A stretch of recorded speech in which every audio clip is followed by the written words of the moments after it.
জাতির পিতার বাসাকে পুড়িয়ে ফেলে, সেই বাসা যেখানে বঙ্গবন্ধুকে হত্যা করা হয়, বঙ্গবন্ধু আমার পুরা পরিবারকে হত্যা করা হয়, যেই বাসা ৭৫-এর খুনিরাও ধ্বংস করার সাহস পায়নি, যেই বাসা এখন এতদিন ওনার মিউজিয়াম ছিল, সেই বাসাকে তারা পুড়িয়ে ফেলেছে।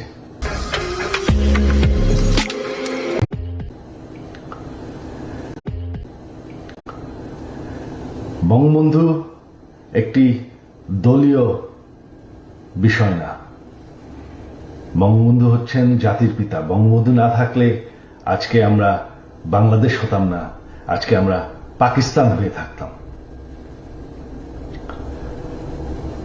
আপনারা জানেন সামনে 15ই আগস্ট, সেই কালো রাত, যেই রাত্রে বঙ্গবন্ধু এবং আমার পরিবার